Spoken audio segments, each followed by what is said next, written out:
So, now let us open the PRM file to just see its content.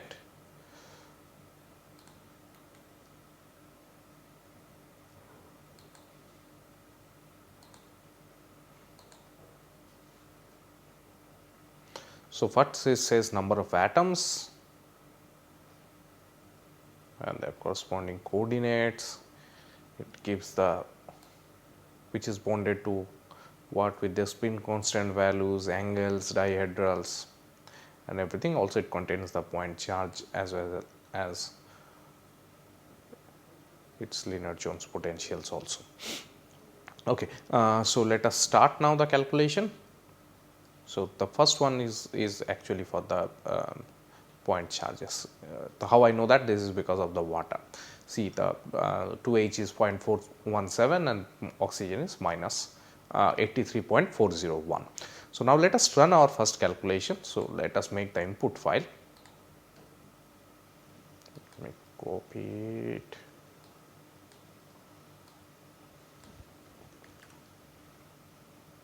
Put it in the notepad.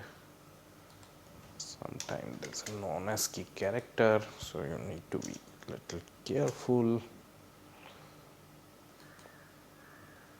So, here you see the input file like the XYZ file Orca can take. Orca can also take a PDB file input, where you have to give it like a star PDB file. 0 and 1 is the charge and the multiplicity. So, let me save as, let me write it as only the first exclamation is not necessary, and all files, and let me make it dot input.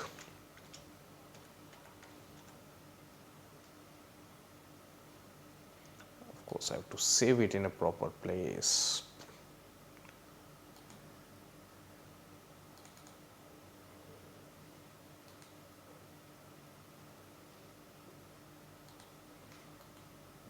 Terminal.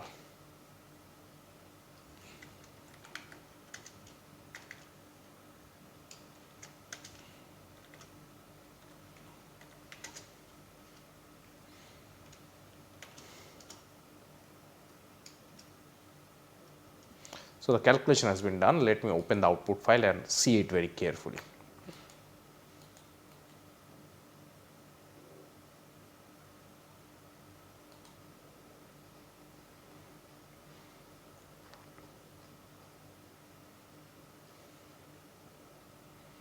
So, it says Orca single point calculation,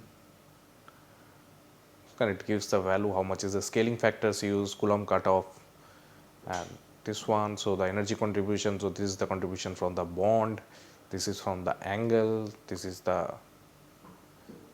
angle, basically the Urey-Bradley terms, we have not discussed it. These are dihedrals, these are improper angles, and the Lennard-Jones and the so Lennard-Jones has this contribution, and the Coulomb interaction has this contribution. So, this is the final single point energy. Now, to remember this one, that this energy is actually, maybe it looks very small, what would have been come from a quantum mechanical calculation. Remember, absolute energy has very little value in quantum chemistry. You are going to calculate the energy differences. So, even this energy looks small, if you do an equivalent calculation by modifying something, that energy will be also small. So, the energy difference can still be fine. So, this is how an Orca calculations looks like. Now, what we are going to go in a QMMM.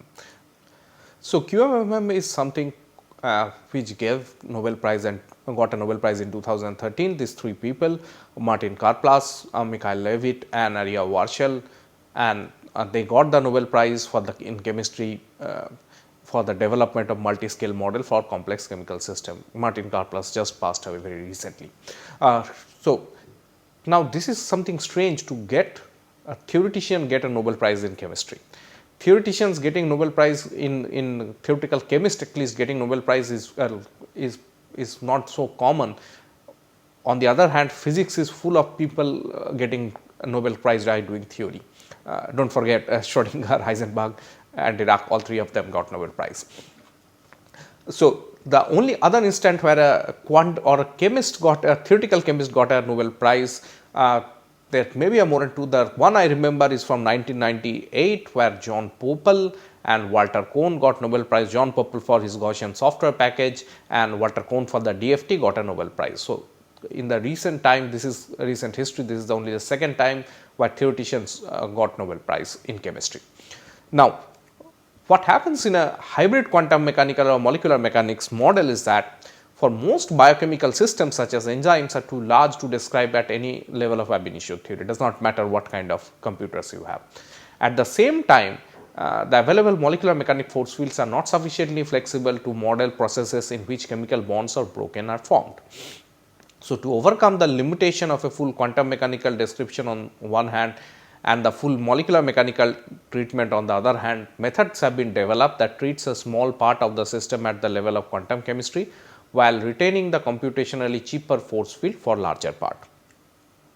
And this hybrid QMMM strategy was originally introduced by Warsham and Leavitt. So, what happens in the QMMM region is that you divide your system into two parts, where there is a chemically interesting part which you treat at the QM region, and the molecular and the rest of the system you treat as a molecular mechanics region. Now, the QM region actually feels the effect of the molecular mechanics region. So, that modifies the QMM calculation in a QMM calculations. Now, in a hybrid QM scheme, generally the QM part is the smallest and rest of the system is actually treated as a force field level. The hybrid QMM potentials contain three types of interaction. The interaction between the QM region, straightforward description at least in theory, because we just need to solve Schrodinger equation. Interaction between the atoms in the molecular region also is straightforward, we are just going to do molecular mechanics. Problematic is the interaction between the QM and MM atoms. So, this is where the boundary, so in this boundary what happens is that the particles which are described quantum mechanically and the particles which are described classically, they meet at this boundary. So, the boundary treatment is something at a problematic in a QMM level, and most of the cases the accuracy of the QMM calculations depends upon how you actually treat the boundary. So, there are two kinds of coupling scheme possible, additive versus subtractive coupling scheme. ORCA implements both. We are going to discuss both. But remember, for most of the practical calculation, I will suggest that the additive scheme is more efficient unless your system is super big or you are doing something very fancy. In that case, you may not need my advice anyway.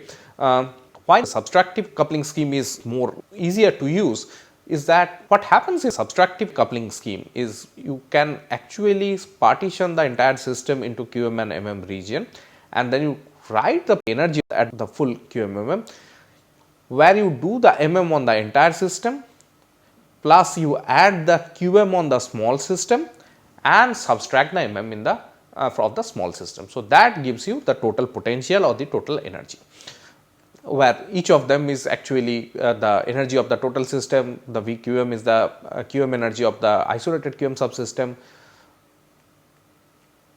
So, this is MM energy of the entire system, this is QM energy of the small subsystem, and this is the MM energy of the small subsystem. And so, ORCA has a nice implementation of subtracting QMMM, and this is called ONIUM. ONIUM things comes from the work of Keiji Morikuma, and it was first implemented I believe in Gaussian. So, ONIUM, the full form is our own n-layer integrated molecular orbital and molecular mechanics method. So, this is a subtractive QMMM, and remember, this does not necessarily be the two regions where you are treating one region as treated at the higher level and the other region is treated at the lower level. It does not necessarily mean that you have to treat the lower level method in a molecular mechanics. You can also treat the lower level method in some other cheap method, maybe in some cheap DFT method or a semi empirical method or some semi empirical force fields. So, this QM-QM2 method, which is the ORCA ONIUM, is very convenient to have running multi-scale calculation without the need to prepare any parameters, and this method is subtractive QMM method, in which we treat the parameter of interest on a higher level of accuracy and the remainder of system on a lower level of accuracy. The implementation follows similar work as described. You can find out some reference at the end of the slide maybe. So, the methods available for QM2, QM is very simple. So, the methods will be written as QM2, and the QM methods are very simple. You can use any quantum mechanical methods implemented in ORCA as your QM1. If the gradients are not implemented, you may not be able to do the geometry optimization, or you have to use a numerical gradient.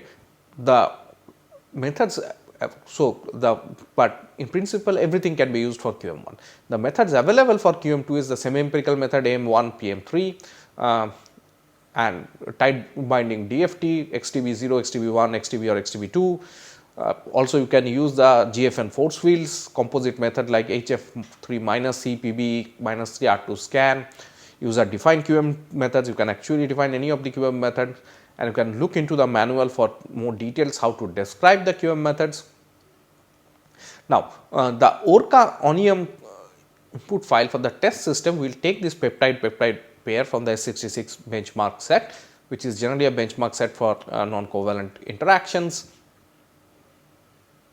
And in this complex, two simple amides made to simulate the peptide intermolecular interactions. So, the geometry is actually given in this input file, and the first part I will treat as QM atoms, and the second part we will treat as MM atoms. So, let us first make the geometry and maybe an XYZ file which we can visualize using ChemCraft, and then we can see how it will look like.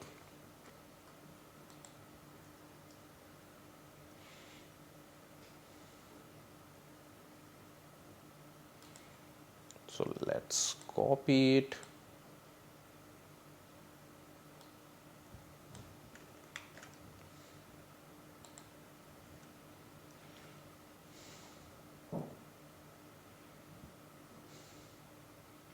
Remember, there could be two ends. One is to end this QM atom block, and the other end to end this QM block.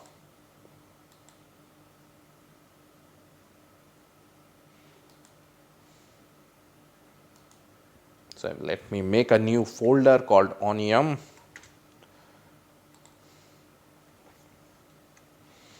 And let me write it as complex.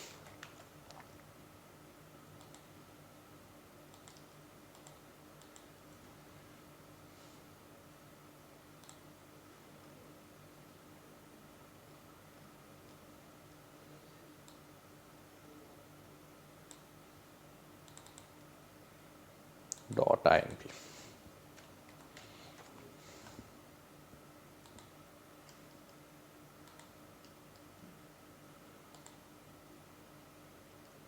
So, let me go to ONIUM.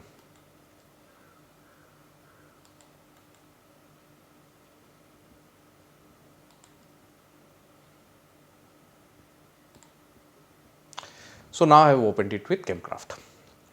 You can open the input file using ChemCraft. Now, I want to see, so this one, if I go to my file, so this one I will take as a revised PB, def2 TZBP, and the other part I will take in XTB. So, now let us check the atom numbers. So, I will give the nomenclature. So, you see that from 1 to 12 is on the first fragment, and from 13 to 24 is on the second fragment. So, now ORCA, remember ORCA starts the counting from 0. So, that is why in my input file my QM atoms are written from 0 to 11, because the first fragment which has thing from 1 to 12 I want to take it in the QM region. So, now let us run the calculation.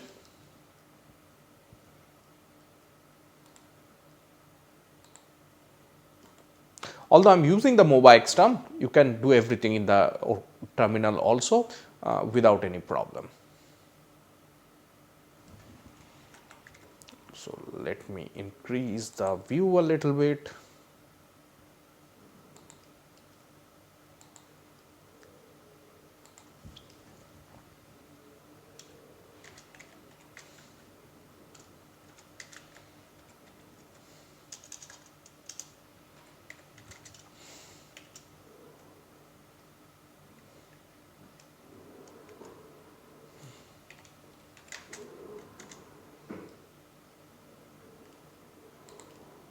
So, important to see that this thing is that QM slash XTB. So, QM is my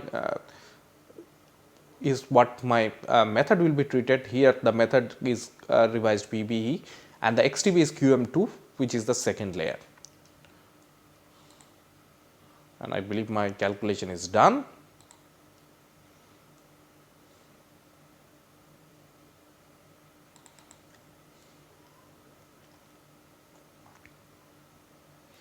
Now, let us look at the output file very carefully. So, this is the standard Orca printing.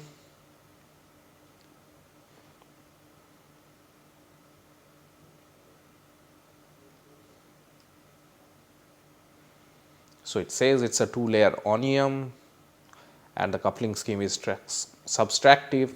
The embedding scheme is electrostatic. We have not described what is the electrostatic field and what is the method to describe Hertz is the QM2 charges is will be a Hertz field will be used, and the scaling factor will not be used for QM2, and this says what is the QM1 subsystem, that is what is treated actually in the quantum mechanical level. It is from 0 to 11 and all the atoms are active. If we have done optimization, this would have been made a change.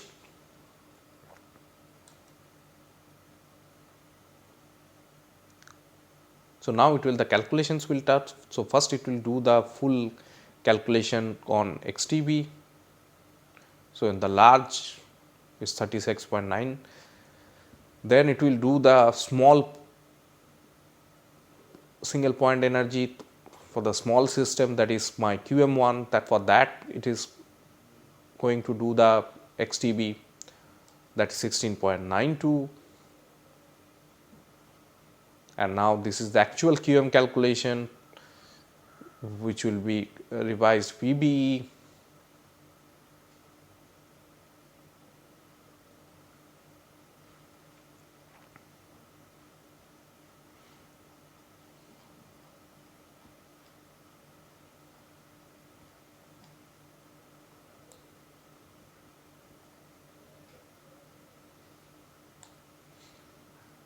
So, this is my final single point energy.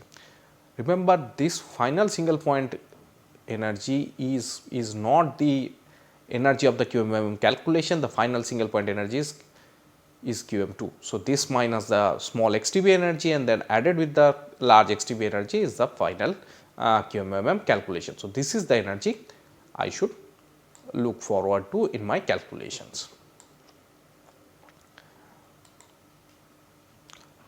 So far so good. Now, question is that if I am interested in doing a binding energy calculation. So, to do the binding energy, I am supposed to calculate the individual energy of these two fragments and then add them, and then from it I should subtract the energy of this complex. So, to make the this individual fragment energy, what I can do is that instead of doing the calculation individually, I could just separate them out at infinite distance and then do the calculation. By doing that, what will essentially happen is that I will get the energy of the two monomer calculated at the binding energy of the two monomer calculated using QMMM method. So, the way I will do it is I will go to the drag atom. No, first I will change the dragging style. So, dragging style is drag molecule, then I go to drag atom and then I drag.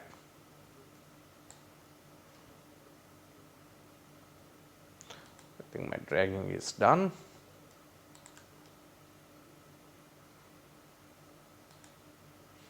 If I have the, maybe I should reduce the zoom a little bit. I think if I calculate now the distance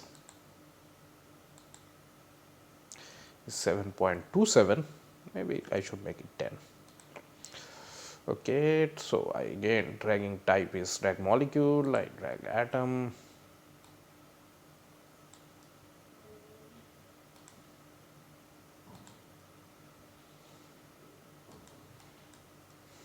Is 15, this should be fine.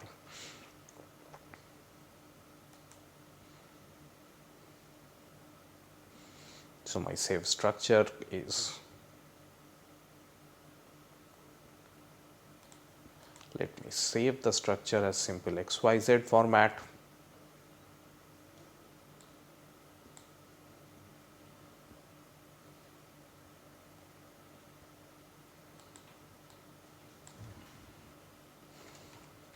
Let me write it as monomer.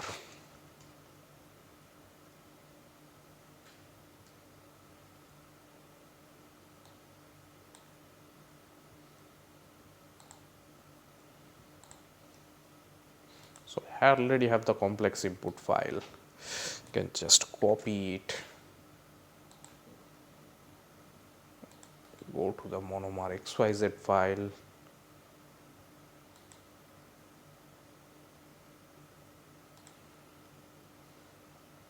oh, I should have opened with Notepad.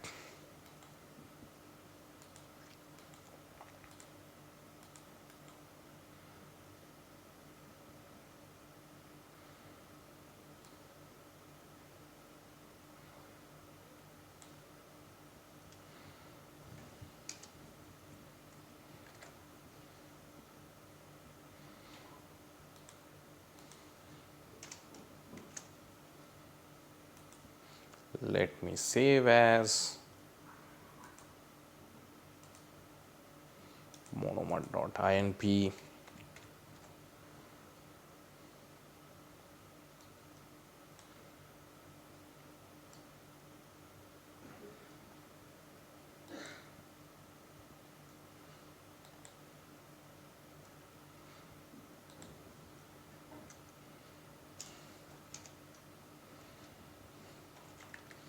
It's orca monomer.inp monomer.out.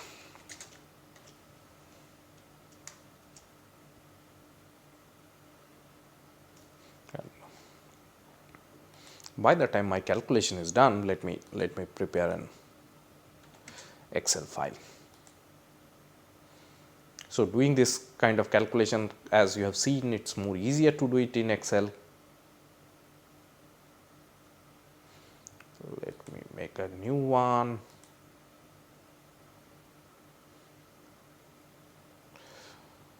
So this is method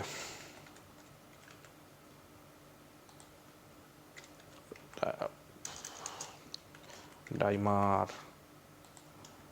monomer, and this is B. So this I should make monomer minus dimer, and I should convert it into kilocalorie per mole.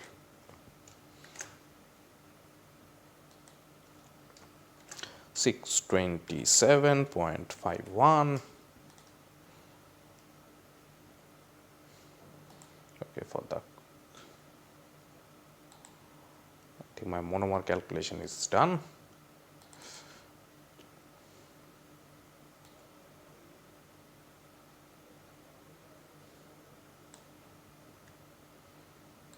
This is my final single point calculation for the monomer.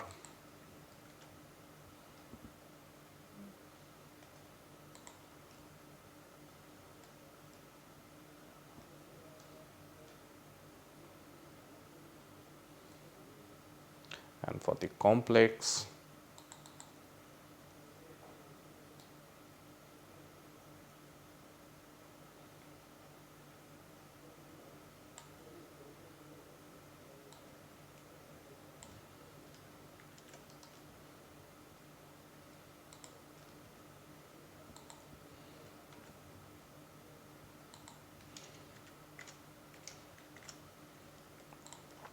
so this is my binding energy.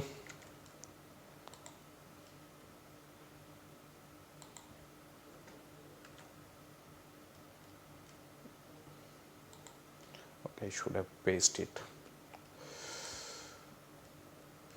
10.19. Remember, you should only keep your results up to significant digit. We have this tendency often to copy paste from an output file or an Excel file and give as many digits as given. So, you need to understand the concept of significant digit. Here the reference value is given up to 2 significant digit after a point. So, our values should be also 2 significant digit. Now, to see that these ONIUM calculations actually give me 10.19 kilocalorie per mole. So, it is quite off than if I would have done the revised PV calculation on the entire system. If I really want to know how much is the values, what would have I got from if I have done a pure XTB calculation, I could quickly do this calculation.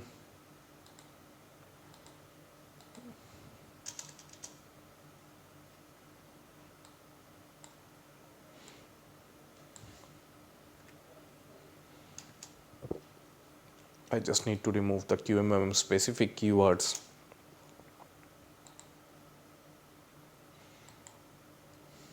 And save as complex XTB.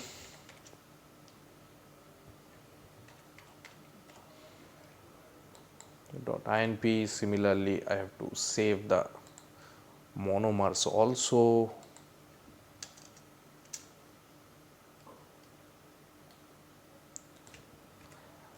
As an XTB file.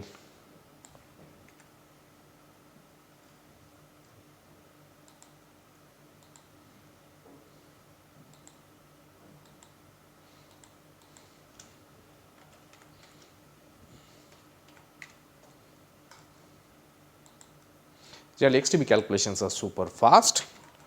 So, it is Orca complex XTB.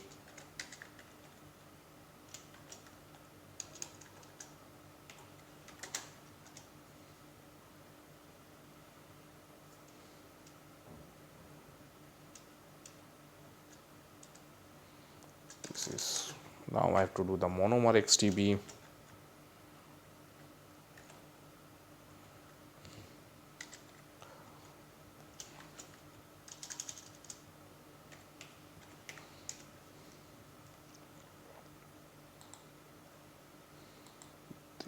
I should have written QMM. Okay.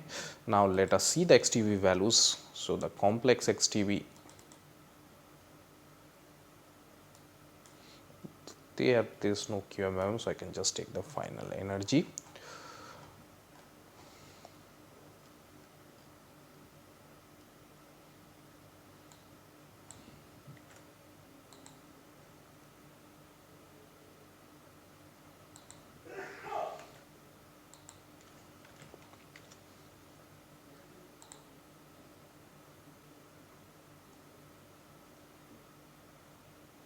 And the monomer XTB.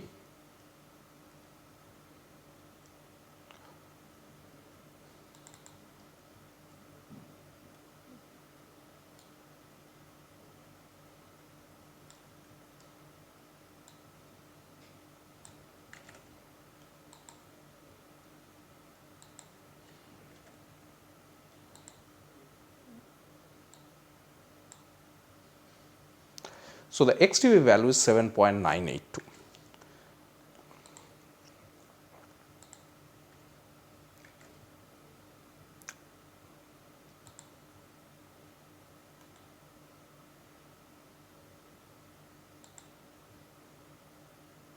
Again, we will not keep so many significant digits.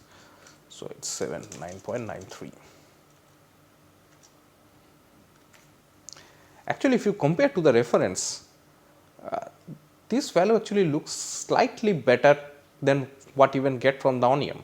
So, your semi-empirical method, which is an approximate method, QM2 method, actually looks better than your QMM calculation. Then why we are doing the QMM calculation? So, at this point, pause this lecture, think about it, what is the mistake we are doing, and try to think how we can improve our results and what is the possible source of problem.